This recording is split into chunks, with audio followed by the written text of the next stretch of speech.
அப்படின்ற டைட்டில் கிடைக்கும் அப்படின்னு எனக்கு தெரியல. It's very very special. இதுக்கப்புறம் நான் சொன்ன மாதிரி மகாராஜா அப்படின்னு தான் நம்ம கூப்பிட போறோம். It's gonna be an apt film for that. அவ்வளோ அழகான ஒரு splendid performance as usual. Morning தான் துபாயில் வந்து அவங்களுடைய ப்ரமோஷன்ஸ் பூஜ் கலீஃபாவில் வந்து படத்துடைய பேர் அதோடைய விஷயங்கள் எல்லாம் வந்து ஸ்க்ரீன் பண்ணியிருந்தாங்க. It's very inspirational. ஏன் அப்படி சொல்றேன்னா, துபாயில பல வருஷங்கள வேலை செஞ்ச ஒரு பர்சன் இன்னைக்கு புர்ஜ் கலீஃபால அவருடைய பெயர் வருது அப்படின்றப்போ what and inspiration it is. What more can we ask for அப்படின்ற மாதிரி தான் இருக்கு. ஸோ நிறைய விஷயங்கள் நீங்க ஷேர் பண்ணணும் அப்படின்னு ஆசைப்படுறோம் சார். விஜய் சேதுபதி அவர்கள் please come on share it with us.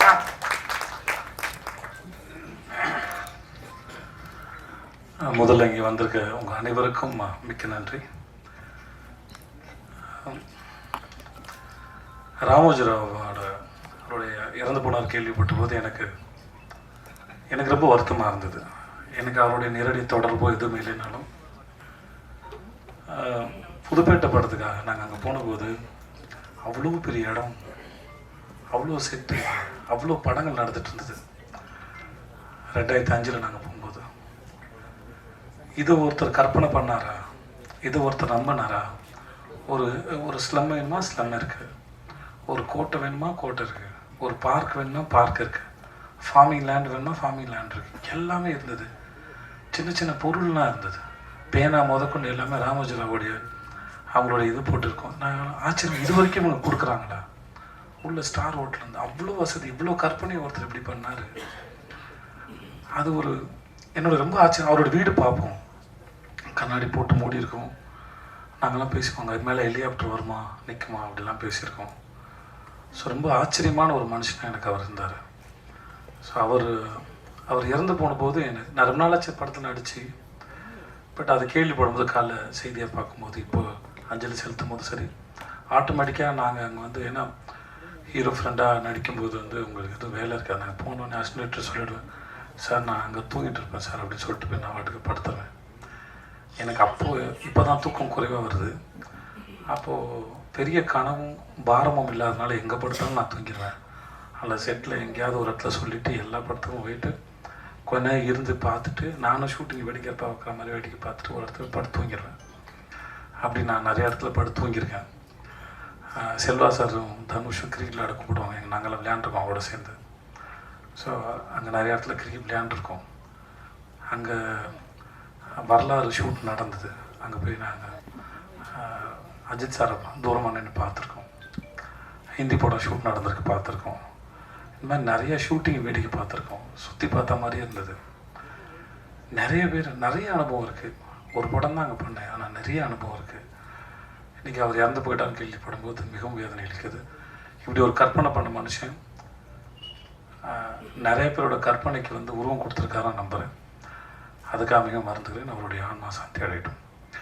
அப்புறம் வந்து கமிங் டு மகாராஜா, இந்த நித்தில ட்ரெய்லர் வந்த உடனே ஒரு படப்படப்பான போது தெரிஞ்சிருக்கும். இந்த படத்தோடையும் இந்த கதையும் வந்து அதை யார் முறை பார்க்கும்போது சரி அவங்களுக்கு இந்த படத்தோட எக்ஸ்பீரியன்ஸ் வந்து முழுசாக கிடைக்கணும் அப்படின்னு படம் பார்த்துட்டு அதோடைய கருத்து என்னவா வேணா இருக்கலாம் அவங்களுடையது. ஆனால் அவன் சொல்ல வருவது, அவன் உங்களுக்கு சொல்ல வருவதை தாண்டி அவன் உங்களுக்கு ஏற்படுத்த விரும்புகிற அனுபவம்னு ஒன்று இருக்குல்ல, அதுக்கு அவன் ரொம்ப மெனக்கெடுறான். அதை மட்டும்தான் அவன் பொத்தி பாதுகாக்கிறான். அது இவ்வளோ தெரிஞ்சிருமோ அது இந்த ட்ரெய்லர் வர்றது கூட ப்ரொடியூசர் அவனுக்கு ரொம்ப நேரம் ஆர்கியூமெண்ட்டு சண்டை, இது எதாவது ரிவீல் ஆகிடுமோ அப்படின்னு பயந்துகிட்டே இருந்தான்.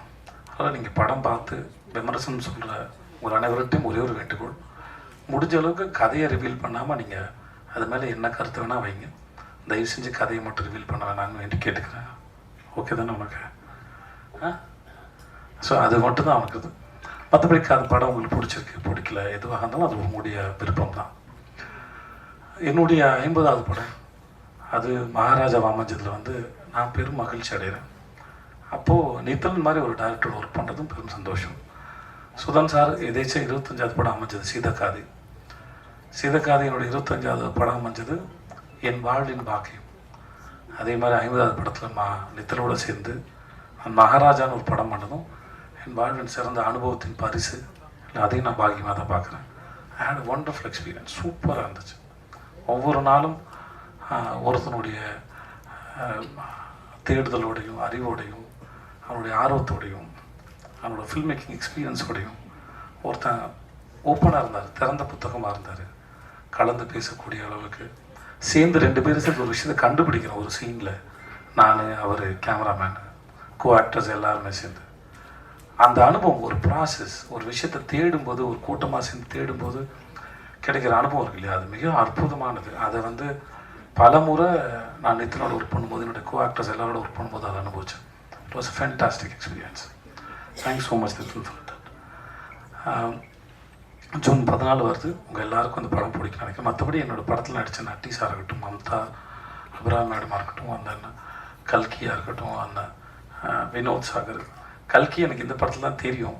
வினோத் ஆரஞ்சு மட்டையில் நான் விரும்பி கேட்ட நடிகை. எனக்கு இந்த மாதிரி ஒருத்தர் தான் நல்லாயிருக்கும் சொல்லிட்டு அப்போருந்து பழக்கம். ஸோ கல்கி வந்து நான் அவனை ரொம்ப ரசிக்கிறேன். நான் அவனை, ஏன்னா அவன் சீன் பண்ணும்போது அவன்கிட்ட ஒரு வியர்டான டைமிங் இருக்குது. ரொம்ப நல்ல நடிகன். எதிர்காலத்தில் மிக சிறந்த நடிகனாக வருவான் நான் நம்புகிறேன். அவன்கிட்ட நிறைய இருக்குது எக்ஸ்ப்ரெஸ் பண்ணுறதுக்கு. சிறந்த சந்தர்ப்பம் அமைஞ்சு நல்ல பெரிய ஆக்டர் வர்றதுக்கு. உட்காருங்க சார். அதுக்கு நட்டி சார் அந்த படத்துக்கு வந்தது மிகப்பெரிய ப்ளஸ்ஸு. அந்த கேரக்டரை ரொம்ப அழகாக கேரி பண்ணியிருந்தார்.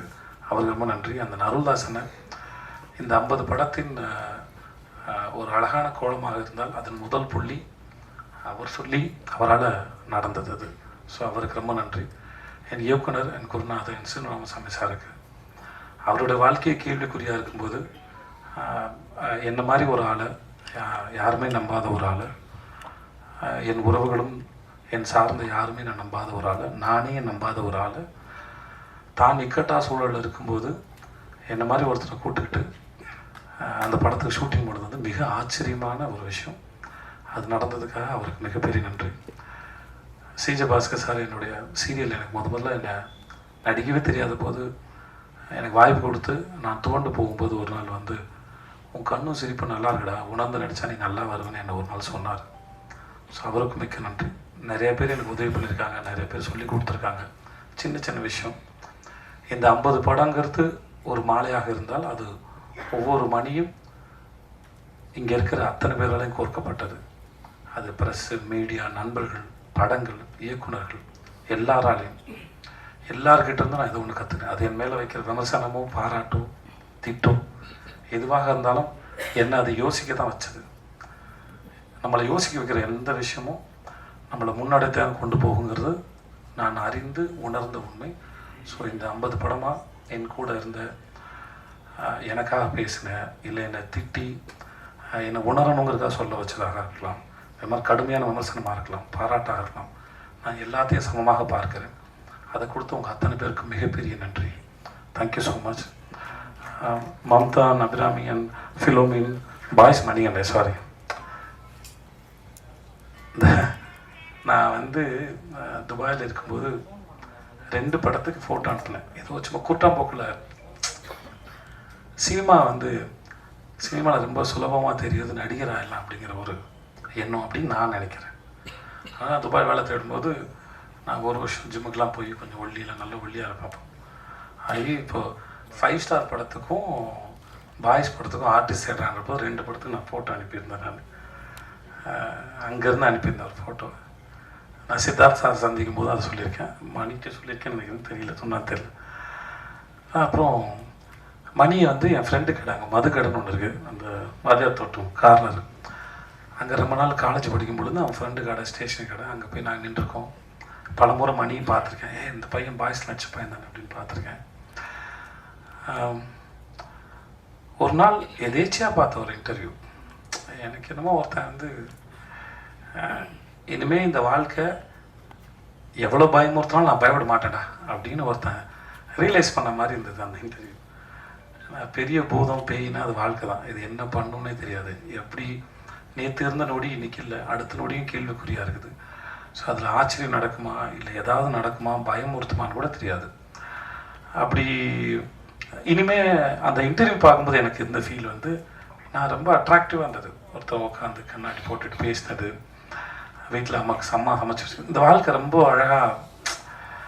இப்போ எவ்வளோ தென்கட்சி கோ சுவாமிநாதன் அவருடைய கதை ஏதோ கேட்ட மாதிரி ஒரு ஞாபகம். நண்பர் ஒருத்தர், அது அரைக்குறையாக தான் ஞாபகத்தில் இருக்குது, பட் மழை பெய்யும் போது உட்காந்து பக்கோடா சாப்பிட்றது பிடிக்கும். அப்புறம் வேலையெல்லாம் முடிஞ்சு ரிட்டையர் ஆனதும் இப்பயும் அவர் மனசு பெய்யும்போது உட்காந்து பக்கோடா சாப்பிடுவாருன்றபோது அது இவ்வளோ அழகாக வாழ்க்கையை புரிஞ்சு சாதாரணமாக எடுத்துக்கிறது இல்லை. அது வந்து இட் வாஸ் பியூட்டிஃபுல். நான் அந்த மாதிரி மழை பெய்யும்போது பக்கோடா சாப்பிட்ற ஒரு ஆளை தான் அந்த திருநெல்வேலியில் மணிகண்டன் பார்த்தேன். எனக்கு அது ரொம்ப பிடிச்சிருந்தது. நான் உதவி பண்ணணும் இல்லை காப்பாற்றணுன்ற எந்த எண்ணமும் கிடையாது. அதனால் அந்த ஸ்டேட்மெண்ட்டில் ஒரு ரொம்ப இன்ட்ரெஸ்டிங்கான பர்சனாலிட்டியாக இருந்தாப்புல. அதனால நான் நித்தில்ட்டேன் சொன்னேன் நான். ஏன்னா திறமை இல்லாத யாரும் வாய்ப்பு கொடுத்து வளர்க்கவே முடியாது. அதை நான் நம்புகிறேன். நான் அந்த மாதிரி ட்ரை பண்ணி தோற்றும் போயிருக்கேன் நிறைய பேருக்கு. ஸோ அதனால் என்னுடைய இத்தனை வருஷம் அனுபவத்துலேருந்து சொல்கிறேன், அந்த மாதிரி யாருக்கும் திறமை இல்லாத புரிதல் இல்லாத யாருக்கும் சந்தர்ப்பம் ஒன்று வாழ்க்கையில் மேலே கொண்டு வருது. அவர்களுக்குள்ள என்ன தேடல் இருக்குது, அவர்கள் என்னவா புரிஞ்சுக்கிறாங்க, அவர்கள் என்னவா பார்க்குறாங்க ஒரு விஷயத்தை, அதை வச்சு தான் ஒவ்வொருத்தருடைய வாழ்க்கையின் முன்னேற்றமும் இல்லை பின்னாடியதில் இதுவாக இருக்குது. நான் இன்றைக்கி மேலே கீழே என்னவாக இருந்தாலும் செய்த தவறுகளும் புரிதலும் ஏதோ ஒரு காரணத்தில் நான் ஒரு ஆளாக இருக்கிறேன். அது நான் கிரேட்டோ சாதாரணமாக தெரியாது, பட் அதுதான் நினைக்கிறேன். ஸோ மணிகண்டனை பொறுத்த வரைக்கும் அவரோட புரியல் வந்து என்னை ரொம்ப அட்ராக்ட் பண்ணுச்சு வாழ்க்கையில். அதுவும் அவர் நடிகராகவும் சரி, கூட சேர்ந்து நடிக்கும் போதும் சரி, எந்த தொந்தரவும் இல்லை, புரிஞ்சுக்கிறாரு, அதை பெர்ஃபார்ம் நான் ட்ரை பண்ணுறாரு. இந்த பயம் மரியாதை இல்லை கன்ஃபியூஷன்ஸ் நடுக்கும் இது எதுவுமே அவருக்கு நடிக்கும் போதெல்லாம் இல்லை. சூப்பராக ரொம்ப டேரிங்காக கேமராவையும் கூட அந்த நடிகரையும் கதாபாத்திரத்தையும் இயக்குனரையும் எதிர்கொண்டார். மிக பிரமாதமாக நடிகை. இந்த படத்தில் அவரோட நடித்தது ரொம்ப பெரிய சந்தோஷப்பட்டேன் காரணம். ஸோ இந்த 50 படம் 50வது படம் மகாராஜா. நித்தில் மாதிரி ஒரு இயக்குனர். ஃபிலோமின் வந்து நான் மாஸ்டர் பண்ணி முடித்த உடனே அவர்கிட்ட சொன்னேன், எனக்கு சில சமயம் நான் ஒரு கணக்கு போட்டு நடிச்சிருப்பேன், சில இடத்துல எடிட்டிங்கில் வந்து ரிதம் மிஸ் ஆகிடும், அந்த சீனில் நான் சொல்ல வந்த மூடுக்கு இதுவாகிடும்.